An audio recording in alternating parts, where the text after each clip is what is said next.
好，接下來我們要特別來關心到的是馬克宏這一回去訪中國大陸北京哦。那另外一方面，我們會來看到這個是來自於法國的態度，現在轉向中國。那英國呢，最近在對於對中的立場上面也開始出現了軟化，讓日本這一回是非常的緊張了。而且傳出來說，法國想要邀請習近平出席 G7 這一場爭議，接下來會如何演？今天我們來持續的關注3個火線話題，今天請來賓來做解答。馬克宏他帶着80人的這個企業大軍啊，這一次一起去拜訪北京3天。那麼傳出他想要邀請習近平出席的是 G7， 歐洲非常震撼，說法國怎麼會有這樣子的想法？那法國會不會成為接下來大陸突破歐盟的第一扇門呢？第二件事情，我們來看到中日現在為台灣的問題吵到翻天了，北京同時間鎖定了不管是法國或英國，大家就在看說歐洲是不是被中國大陸借由各個方面來做擊破呢？第3件事情來關心了英國了。施凱爾他認為大陸是威脅，但是他卻希望能夠跟大陸有更多在經濟上面的往來。另一方面，他也批准了超級使館，這個一直被視為是有爭議的。那英國會不會成為下一個像北京書城的歐洲大國呢？今天就這些議題，我們會一起的來做關心。事實上，已經時隔2年了。這一次，法國總統馬克宏大動作抵達北京，展開3天的國事訪問。而就在今天早上，正式的跟中國國家主席習近平會面，展開會談。那麼大陸也很大方的為馬克宏舉行了這個歡迎儀式。不過現在比較具有爭議的事情，就是大家一直在吵所謂的這個中日之間為了台灣問題吵得火熱之際，北京大家就在看他的態度是什麼了。有人認為說，現在北京此刻是非常想要拉攏法國的，原因是他是聯合國安理會的重要成員之一，也是唯一對華仍然是保持可以談判的一個國家。那另外一方面呢，現在也傳出來，就是說馬克宏他其實也並不避諱，他就是要讓中國大陸知道說，這回我來就是要投資、要技術的，所以他帶了非常多重要的企業家一起來，總共可以看到大約有80個人，包括了這些重要企業，空中巴士啊、發電啊，還有一些水處理的廠商、跟食品大廠、葡萄酒跟烈酒廠商，都是希望能夠跟大陸來談一些投資合作上面的方式。那麼現在也被爆出呢，馬克宏也有意邀請習近平出席 G7 的峰會。當然了，日本是要求法國你要注意，希望能夠謹慎應對這樣子的一個事情。我們來看到一些評論哦。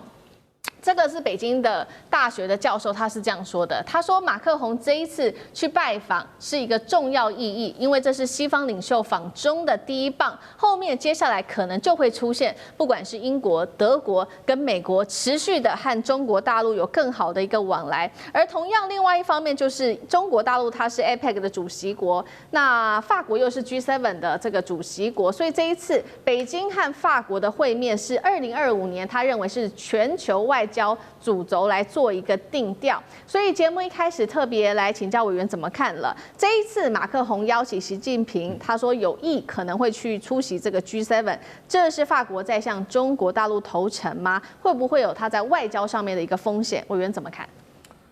你說馬克宏跟中國投誠，這個叫諷刺他的話，奇怪，中國有訂單，我為什麼不能去？中國有技術，我為什麼不能去？法國有很多技術中國沒有的，比如說流感疫苗，法國做的最好，全世界都知道法國做的最好啊。他有名的赛諾菲啊，中國也正在跟法國買赛諾菲啊，那跟法國買空中巴士啊，這有什麼不好？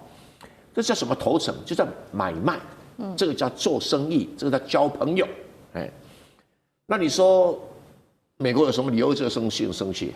不然你美國給訂單，不就很簡單？這有什麼好吵的呢？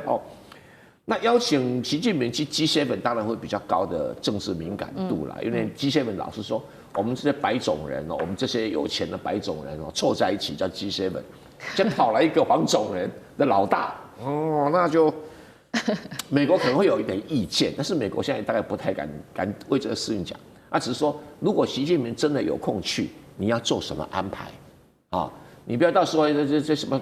你的外交部長的G7外交部長會議通過什麼台灣海峽什麼什麼的，那你不是給習近平這個不開心嗎？你要邀請客人去，讓客人開開心心嘛，對不对？這是，而且何況你G7不是也要準備開放給俄羅斯參加了嗎？中國沒有比俄羅斯大尾巴，所以這個你邀請，但中國不需要參加 G7，可是中國作為 G7的 VIP， 這是很正常的事情。就看馬克龍有沒有，看習近平有沒有空去啊？沒有空去的話，就李強去嘛哈。那再來就是說中日問題，中國的訴求抓得很好。他說2次大戰後的秩序，請大家支持。法國怎麼可能不支持啊？對中國來講，最重要的戰後秩序就是一個文件《波茨坦公告》沒了。對法國來講，最重要的《波茨坦議定書》沒了。沒有波茨坦議定書，你法國怎麼能成為一個國家呢？對，就是從德國弄出來危機政權幹掉，那成立法國共和國嘛。那是波茨坦議定書，同一個會議，同一個時間出來2個文件，一個管歐洲，一個管太平洋。那他怎麼可能不支持？你不支持不打自己的臉嗎？英國也不可能不支持啊。對，英國後來處理那殖民地也都是根據波茨坦議定書來的。所以我講戰後的國際秩序，習近平講對了，王毅講對了，就是拿2份文件，你問啊，你不同意波茨坦公告，你就不同意波茨坦議定書啊，所以那個誰，共產黨也好，或者是國務院，這個訴求是抓得剛剛好，他也沒有說我在國際法外另外去搞個什麼政治口號，沒有，就是大家已經共同遵守了國際法，聯合國憲章、波茨坦公告、波茨坦議定書。OK， fine。所以你說英國支持，那你英國批准那個超級使館，那已經吵很久了啦。英國自己也知道說吵這個實在是有點無厘頭，你知道吧？說哇，這中國大使館離英國國會很近，所以我就會刺探。他不進就不能刺探了嘛？這講什麼笑話嘛？對不對？但是因為英國自己也知道，這個大使館就等於中國在歐洲的真正的運作的中心。那他自己也知道，只是以前那反中情緒腦袋壞掉了，他講了有了沒有？但斯凱爾他對於中國的壓力跟威脅仍然採取一個跟美國一樣的立場。所以他會講一些美國人喜歡聽的話。那他去講他的，這個不影響，反正。英國不來往也沒什麼關係。好，所以我們特別看到說，這一次中法的元首見面，其實互相都有想要的東西了。那法國也希望在經濟上面跟大陸有更多的合作，那大陸也希望在政治上面，法國能不能有所站隊表態？大家也在看說，現在中日剛好是緊張之際嘛，是不是大陸也希望法國來這個時候站隊？那為什麼選法國？它會成為接下來它突破歐盟的一個重要的入口嗎？賴老師又怎麼看？我覺得大陸對歐盟的興趣不大了啊。不再愛了，因為過去確實是對於歐盟是比較寄望於歐盟的戰略自主而且希望歐盟一個整體才有力量跟美國人對抗，建立起這個多元的國際政治體系。但是很明顯的，這個歐盟在馮德萊恩的領導下整個歐盟都走向變成美國的附屬組織，而且它基本上都是跟着美國走，那美國遏制中國，歐盟就跟着遏制中國。所以我覺得，經過這麼多年的一個交手之後大陸現在對於歐盟真的是不愛了那歐盟這個體系基本上是鬆散的、脆弱的，只要幾個大國不愛以後，這個歐盟坦白說就成事不足，壞事有餘了因為它基本上它沒有辦法進行大的一個發展，它只能把一些好的事破壞而已。歐盟坦白說本來就一個沒有什麼出息的一個機構了所以我其實已經講了很多遍，就是說大陸不要把歐盟寄望於它它不是從從容容它是連滾帶爬它就是沒出息那我覺得大陸現在領悟到這個原理了，我覺得蠻好的。它現在對於歐洲的國家是各個發展，我們不能講各個擊破，它是各個發展。你還記不記得前些時間也沒幾天嘛西班牙的國王才到中國大陸去訪問。當然很多人會說，哎呀，西班牙的國王不具有這個實權，可是別忘了，西班牙的國王在人民中還是有相當大的威望，有相當大的一個尊敬。他到中國來訪問，就代表中西之間的民間的友誼，事實上是打上一個深厚的基礎。這個是一個非常重要的指標。第二個就是不要忘了，西班牙的首相從這一任的首相上台之後，每一年都到中國來訪問。所以這代表什麼？西班牙在歐洲也是大國它不是小國哦，西班牙也不是很小，所以我個人認為，大陸並不是尋求法國作為突破口去突破歐盟的關係，不是這樣，這是第一個。第二個呢是法國更有求於中國，而不是中國更有求於法國。馬克龍現在的聲望跟國際地位跟國內的地位一塌糊塗，他現在我們叫做11%總統，就是他的支持度只要11%，左派的不喜歡他，右派的不喜歡他。他倒向左派的時候，右派的恨死他；他倒向右派的時候，左派的恨死他。他走中間的時候没有市場，所以這個就是今天的馬克龍。馬克龍他確實是更有求於中國，而不是中國更有求於這個馬克龍。你看這一次，習近平給他很大的面子啊，跟他共同召開記者會，這是很罕見的。而在這個記者會裡面提出4個發展方向，當然現在要看的是馬克龍回去以後會不會又搖擺過去了。他不是壞心，而是這個人就像他太太嘴中的，你就是一個 loser。啊，現在我們在看的就是說，這個總統會不會到這邊談得很愉快，一回去以後一有壓力又變了。好，我們現在看到的是法國，目前為止现在表面上看起来是跟中國大陸之間靠攏。那另外一個國家呢，英國，它的態度又是什麼呢？等一下請酈將軍來帶我們看。因為呢，施凱爾他上任之後，他嘴巴上也說啦，中國大陸啊是會構成很嚴重的國安問題的。但是他又補一句說，怎麼樣來說，這個經濟還是得做，生意還是得做下去吧。而且他還說呢，包括了我們的重要盟友啊，都不斷的向中國大陸來靠攏，就只有我們英國好像自己一個人是獨自站在牆角看戲，所以他的工黨上任後的第一個外交的優先事項就是改善跟大陸的關係。那包括了這個最近啊，本來一直有爭議的所謂剛剛委員幫我們提到的中國要在倫敦建立的超級大使館，他們本來擔心是會有國安問題的，現在傳出來說也有可能來做批准了。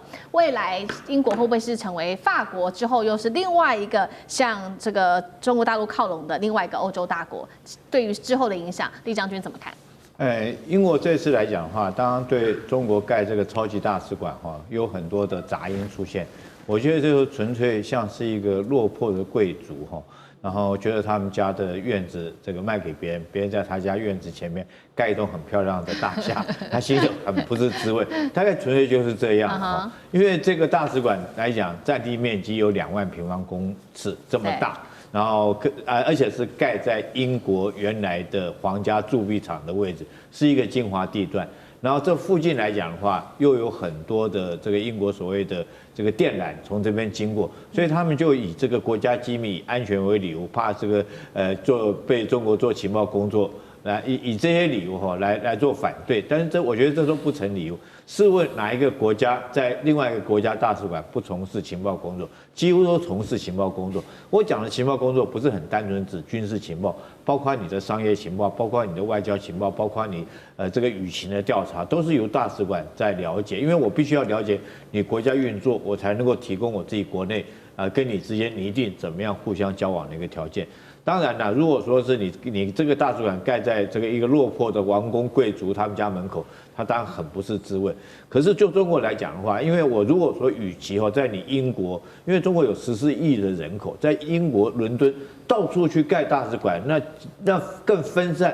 數量更多更不好集中管理，所以中國理念就是說，我一倫敦我就不要到處去蓋這個工作的地點，我把它全部集中在這個地方，其實是有利於中英雙方的一個交流跟溝通。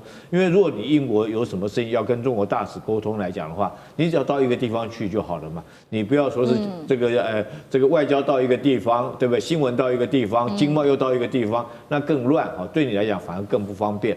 可是我們要知道，英國事實上它最近它後續來講的話，雖然說去年2025年今年2025年第一季，它經濟成長雖然說增加了0.7%，可是整體來講的話，經濟來講是看衰落的，有幾個原因哈。第一個原因當然這個對全球現在經貿不景氣，第二個是俄烏戰爭的影響哈，造成它能源供應短缺。那長期來講是這個經濟來講是看衰的，是看衰落的。